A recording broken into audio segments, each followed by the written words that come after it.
Good luck, gentlemen.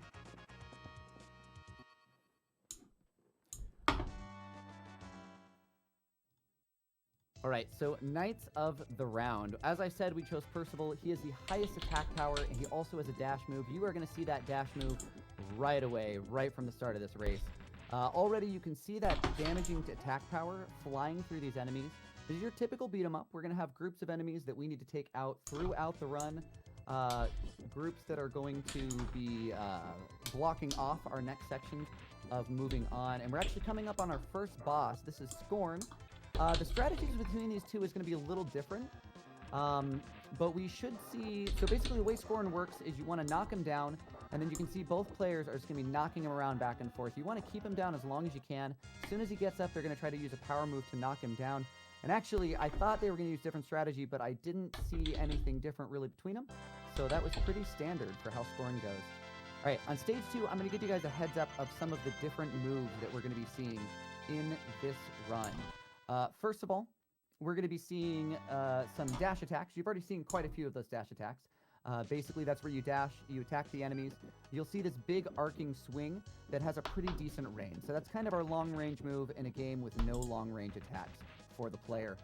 We also are going to be using a strong attack. You can see that main attack that they use. This is the power attack. It's the most common one. It's where he uses that big arcing axe swing. It does the most damage of any move that we have. And it also is quite quick. It's kind of not intuitive to use, though. You actually attack and then hit forward to use that move, so it's a little bit awkward. You also can see they're using this move to pull the enemies onto the screen. That is our special move, or the Mega Crush, if you want to be fancy. And what they're doing is that move basically pulls large groups of enemies. It hits a really wide range, does a decent amount of damage, and you can also see that they get quite a bit of iframes when you see them flashing at the end of that.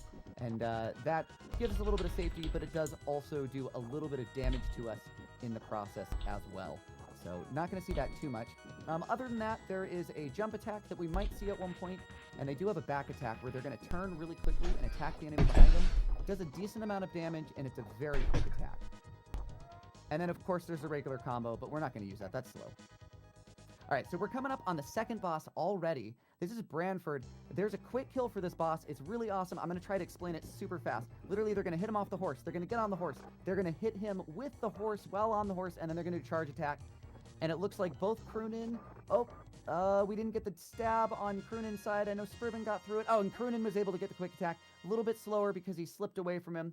Slippery little Branford, but both of them got through it. Basically, the way that attack works is once you hit Branford with the horse while you're on the horse, then you can do a dash attack on him. It opens up all of his iframes. He becomes immediately, like, annihilated. And it's really awesome. Spriven figured that one out, and we have been going so much faster since. Yeah, I'm really happy both runners got through that. It might look like Spriven's got a pretty sizable lead right now. They're actually pretty neck and neck right now. That lead could come down quite a lot because there's a number of bosses that can really mess around with us. Speaking of enemies in the game, let's just take a moment to talk about some of the different enemies you're going to see. So you can see soldiers. They're kind of your typical foot soldiers on the screen. We then have these guys called Fat Man, who I feel horribly bad for because the producers, the makers of the game, just did not do them justice. And those guys they'll do a little bit more damage. They're a little tankier, but still pretty squishy. No pun intended. We've got these busters, which are the guys in the armor suits. Those guys take a whopping hit. They can also block you, which is rather annoying, but otherwise they're not much to deal with. You have the swordsmen. Those are the guys with the giant swords. They do a good amount of damage, but again, they're like a couple hits and they're down. The ones that we really look out for, you see these guys in the red, these are Skywalkers. Now, I promise you we did not just switch to a new game category or a new franchise. They're called Skywalkers, but not the same. These guys will be jumping around, and they basically can abuse iframes where you hit them, and they basically go, nope, not going to take it. Oh, we just saw our first death there with Spriven. Oof. That's a 4-second time loss for each death and 10 seconds for each continue. So we are hoping to not see very many of those in this run. So the Skywalkers can be a real pain because of the iframes. The Birdmen that you see, those are the taller guys in armored suits with kind of axe-like weapon. They do this jab attack that is super fast and has an insanely far range, way farther than it should be, in my opinion. And they also can block attacks and counter. We hate them. Get them off the screen. Kind of the same tactic for them as they used on Scorn, where you just want to knock them down, get behind them, knock them down again, not let them get up. And the same thing with the tall men. I know, so much creativeness in the naming. The tall men are exactly like Scorn. Same thing. They have a halberd, though. They will try to knock you down. Ooh, there's that 10-second time loss we're talking about. The good news is there are 9 credits that we get in this game. It is highly unlikely that either one of these guys is going to take a death, a full death, or a game over in this run. These guys are just pros. They are too good. Oh, man, and we are pretty darn neck and neck here. Just maybe a few seconds ahead.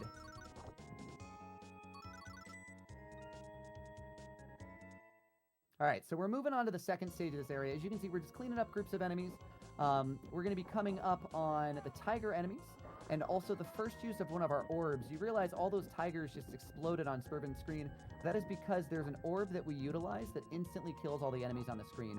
We will be seeing a green one later, as well as more red ones that will... The green ones turn enemies to food, and the red ones just do exactly what that one did.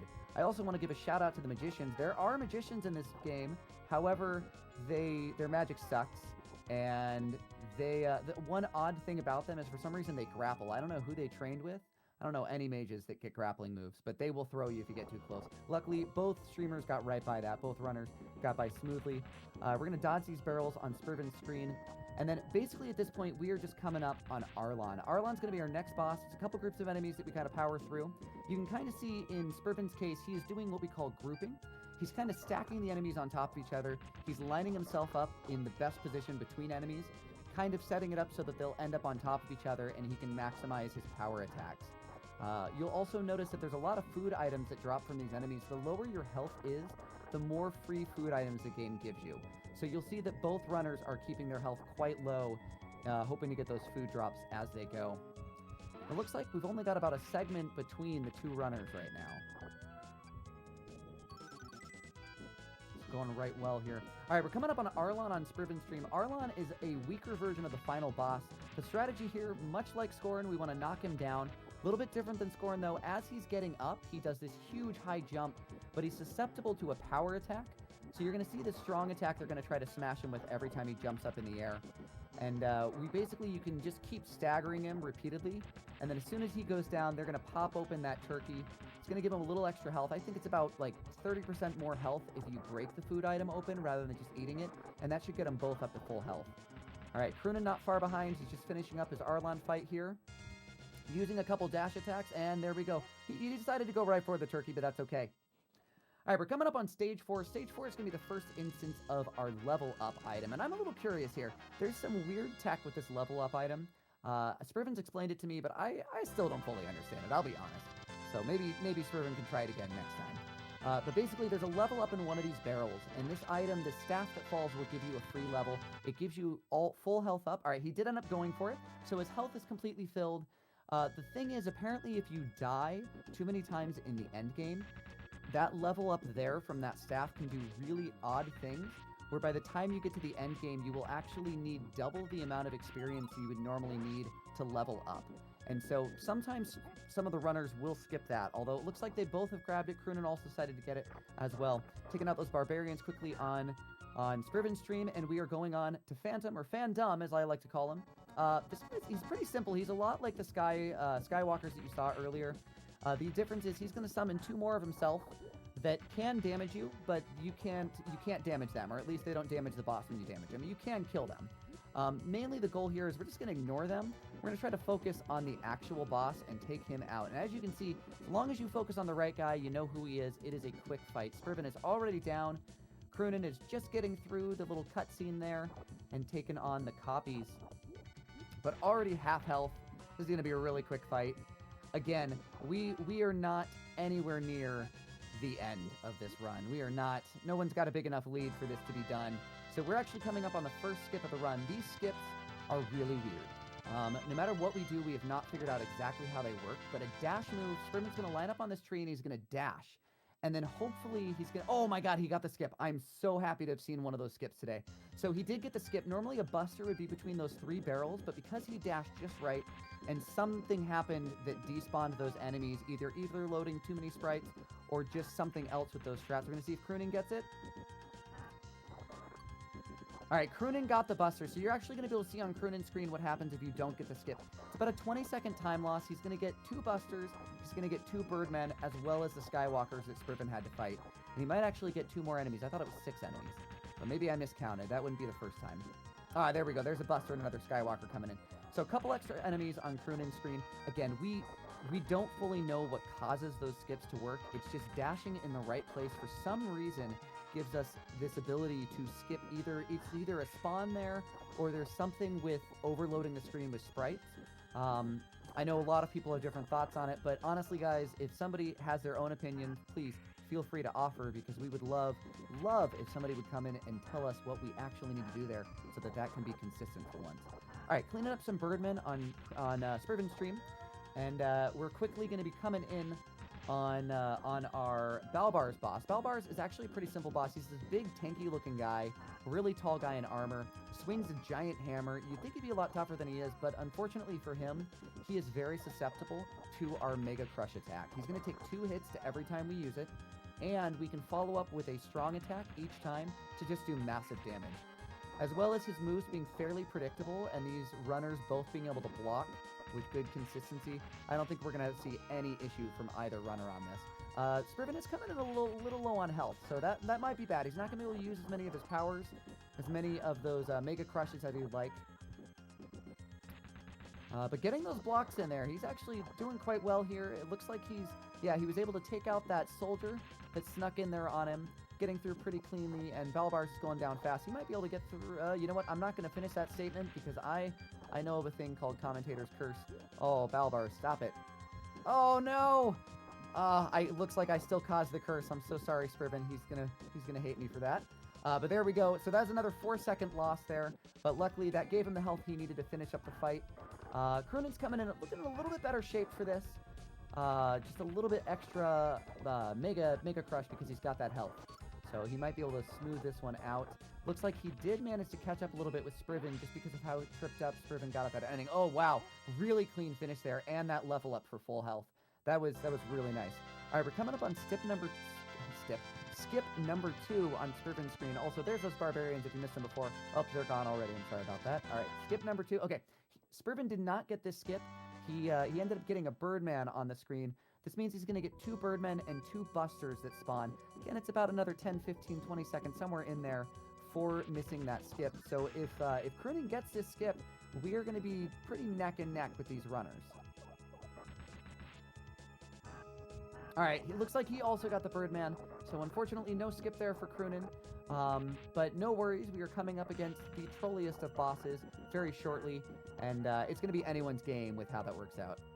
Dude, Birdman and Tallman, they really are the worst, chat. They're so bad. I really despise them. They're definitely the Birdmen are my least favorites, just because they get those quick jabs. You can just see it there. Spriven getting a good block on that jab. Good prediction there. So again, you can see these guys, they're really trying to pull the enemies close together, trying to make sure that they maximize their enemies. You can see on Spriven's screen, they're going to be pulling them on. He's going to pull the enemies on with this Mega Crush, try to bring them as close together as possible so that he can just take them out with these strong attacks. Losing another 10 seconds there because that credit. Oof. Sorry about that, Spriven. Croonin also catching up on his heels. Oh, also taking a death, taking a 4-second time loss there, but able to make it back up. Luckily, they're getting towards the end of this screen. Just got to take out some of these groups of enemies. And it should be pretty smooth sailing for them to the next part of this stage. This is another one of those 2-part stages. All right, so we have these tall men. Here we get 2 of them. You can see this is probably the best example of stacking the enemies. They're going to get these guys right on top of each other, and then they can just repeatedly dodge behind them and just keep getting these power attacks. All right, so here's an example of an enemy skip that we actually know what's happening. Basically, Spriven is just going to try to run as hard as he can, far right, with his dashing, and he's going to basically despawn all 3 of those enemies, those 2 Busters, and he was able to despawn the Skywalker that can be a real pain. If you're a little too slow there, that Skywalker will catch up with you. You lose a lot of time. He used that orb to take out 3 of the Birdmen, killed off the last one. He's going to take out these Magicians. Again, who hopefully they don't... getting them with one of their explosives. It's not too often you see those, but hard mode it's quite difficult to dodge those. Croonin just finishing up. He's going to be catching up with those dashes if you miss him on Croonin's screen, or on Spriven's stream just a moment ago. There you can see the green orbit work, killing off the enemies, turning them into food. Let's not talk about cannibalism. I'm a little concerned about that. But anyways, it works. Whatever it is. We're not going to worry. They're not actual people. They're just armor that moves on its own. Yeah, that's what it is. So here we've got a really good grouping happening on Spriven's stream. And again, we've got Croonin's now at the mages, so these guys are not too far behind. See that green getting that salad drop from those Skywalkers. It's going to clean that up nice and quick. Spriven is what I like to call the cutscene segment. We have this little tiger cutscene where these tigers run across the screen. To me, it's my moment to catch my breath, maybe say a quick little blessing, hoping that Muramasa is not a massive dick, which he often is. So this is going to be the great equalizer in this run. It just depends on what happens here. Muramasa is a samurai. I don't know how a samurai slipped into this game. I don't remember him in any of the Arthur stories I read. But here he is, sure enough, the samurai. He is every bit the samurai you would expect. He can counter you. He can jump at you and do this quick sword swing that's almost impossible to dodge. If you attack at him, he'll jump at you and do that. Oh, there you can see getting in. Oh, good block. Good block from Spriven there, getting past that. He also, if you block him, he will sometimes run and dash around you back and forth. It's really hard to read it, but both these runners are really good at reading his movement to get an attack on him, which is quite awesome.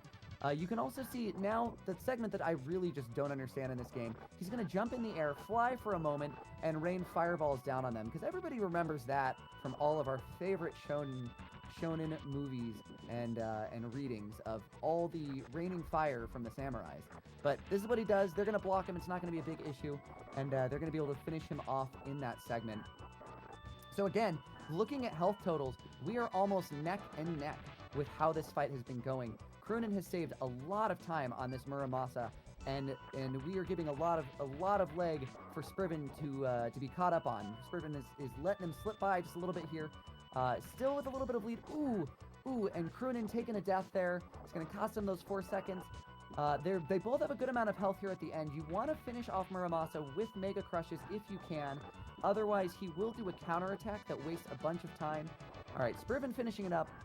Croonin really not far behind. He's got a good amount of health here. He's got a really good chance of being able to finish it up with those Mega Crushes. And we are going to bring this game to only a 15-20 second game. That is not a lot for these final stages. This final stage, the final boss, will have a lot to say in how this run plays out. So depending on how this goes for them, we'll just see what ends up happening here. We'll see who has got the faster late game, and we'll see who's got a faster Garibaldi. We'll talk more about Garibaldi in a moment. Just a couple of heads up. So there's these barrels on the left that you saw Spriven use there. He pulled the enemies left so he didn't need to despawn those food barrels, and then he was able to go back and get those food barrels. Croonin, on the other hand, is feeling pretty good about his health. He doesn't really need that food. He's going to skip the salad. He's going to go right on, maybe get some main course a little bit later on here. Just cleaning up these groups of enemies. Again, health is really crucial here because you can pull these enemies on the screen, group them up, and then quickly take them out. Spriven's going on to the next segment of the end stage. There's a lot of different segments here, so it's going to be quite a lot of this. Spriven decided to knock those guys back so he doesn't have to deal with them, the tall man. That's probably a pretty good move. Getting those guys to despawn off the screen rather than fighting all 3 of these guys at once is a better way to go. Often if you pull them to the tall man, those soldiers, they will come up and get a backstab.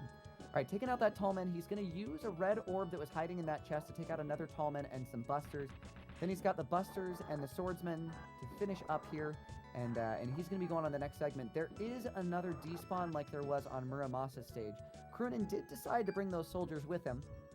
It is a little faster if you just dash on with them and take them out while you take out the tall man. All right, so hopefully these barbarians cooperate, and Spriven can get them despawned. It looks like, yeah, he got all 3 of the barbarians that spawned there. He got all 3 of them to despawn, and was able to get through really cleanly. Ooh, really getting through those birdmen fast. There is a level up item in that top chest that he might grab. He might go for the full health, but you know what? He got to level up anyways. I think he'll take the free level up here because he can. He's going to deal with these tigers, taking them out while the other guy's not on the screen. He's going to grab the level up right before we go on to the next stage. Croonin, again, is on the busters, on that birdman. He's not too far behind. I would say maybe 2 groups of enemies behind. I'd give it 10, 15 seconds, maybe. All right, so now we come to the only trap stage of the game. There literally are just these traps on the ceiling. They actually have very big hitboxes, and you'll notice these busters are absolute jokes. For some reason, they are just filled with TNT, and they will explode the moment you hit them. So a lot of times they'll run into the trap, and it's amazing, and very enjoyable to not have to go into them. All right, so we're coming up. This is the Iron Golem. Very easy fight on Spriven's stream. Basically, you can get 2 power attacks in, and then dodge, block, or use your special, and then you can get 3 attacks in between each segment, following up. Oh, Croonin is a little bit behind now. It's going to be a little bit harder for him to catch up, but if he can play really well in the rest of these stages, the rest of these segments, he should be able to get caught up with him. Spriven on Spriven's screen, you can see he's on Phantom 2.0. Phantom 2.0 also spawns enemies. Unlike the first Phantom, when you defeat him, the battle does not end until you've defeated all the enemies that spawn with him. So it's actually better to take those enemies out as you take out the Phantom. And you can see that Spriven has already taken out his cohort and is just finishing up with the Phantom. The Phantom, again, like all our Skywalkers, can use a lot of iframes to dodge and just continuously troll you. It's really obnoxious. We really, really despise him. All right, so Croonin is only behind by the Phantom fight at this point. Spriven is now in the last segment of the final stage. It is literally a rush of just about every single type of enemy we've seen thus far. No bosses, just the enemies. And then Garbage Baldy. Excuse me, Garibaldi, who is garbage. So we call him Garbage Baldy. The final boss. I will give you more on that final boss as we get a little closer to him. Ooh, Spriven taking a death. Taking a death, using a continue. Is this the lead that Croonin needed to catch up on this run? Oh, guys, we are close. We are very close. Croonin is now in the final stage. He is joining Spriven. They only have a few groups of enemies separating them. Literally one segment of enemies between them. All right, this is going to be very close to the finish. It is going to come down to Garibaldi in the final. Speaking of Garibaldi, yeah, exactly. Tinu, you could not be more correct, guys. It is so true. This guy is the trolliest. He is basically Arlon, like 2.0, upgraded in every way with fire magic. Again, I don't know who he trained with. Clearly, Muramasa and he work with the same guy. He has these jump moves where he can jump, and when he lands, he shoots fireballs on all sides of him. And the really trolly thing is, if you're facing him and blocking, if he turns and faces the other direction just as he lands facing his butt towards you, his fireballs will attack you from your backside. And you will take damage. It is super annoying. He's a number of other trolly things, and we can't hit him when he gets up. However, there is one solace that we have recently discovered in the past few years of how to deal with him. You can see Spriven taking advantage of it right now. He is in his Garibaldi fight. If you stay on the very top pixels of the screen or the very bottom pixels of the screen, we have discovered that Garibaldi's top flames will not spawn as long as he stays on the same level as you. This means you can ignore the blocking. You can literally just continuously get the attacks and just continue to lay those attacks on him. Okay, Croonin is through all the enemies. He is in the Garibaldi fight. He is joining Spriven. We are literally a bar of health away from each other. It just depends on how quickly Garibaldi gets to the top of the screen or the bottom of the screen. Oh no, and Croonin taking a death, losing 4 seconds there. Only about half a bar of health left for Spriven. It is looking like this is going to be Spriven's game. He did just take a death. He lost 4 seconds. But we are going to need, at this point, a very trolly Garibaldi to finish this one off for our runners, to not let Spriven take the gold. And it is not looking like that's going to be the case. We are almost on time on Spriven's screen, and time on the final hit. Very nice job, Spriven. GG's in the chat for Spriven taking that gold. But I am not going to lie, guys. This was a close one. A 23, it looks like a 23-25 is what I'm seeing on Spriven's screen. A 23-25. That is not a bad time at all. That is literally, we're talking like a minute and, 7 seconds away from the world record? With the amount of deaths and what happened, you can see that these are truly the top players in this game. Just to show you, here's that example of those pixels, those perfect pixels on the bottom of the screen that now Croonin has taken advantage of. Being able to hit Garibaldi, you can see he's being a little trippy, jumping off the screen, just really being a jerk. And that is time on Croonin's stream with a 24-11, both within a minute of each other. That is a fantastic run. GG's in the chat for both of these runners. Now, I do want to give a quick shout out here at the end before these guys join me in the Discord server. I know they both unmuted, but I just want to point out that Percival wants that grail. He sees the cup. It is in front of him. Unfortunately, royalty is only gifted to those who make others do their work. So Arthur, who we have not seen, who has not done a damn thing in this run, is king, and he is going to take that crown and take that grail. And just like Spriven has taken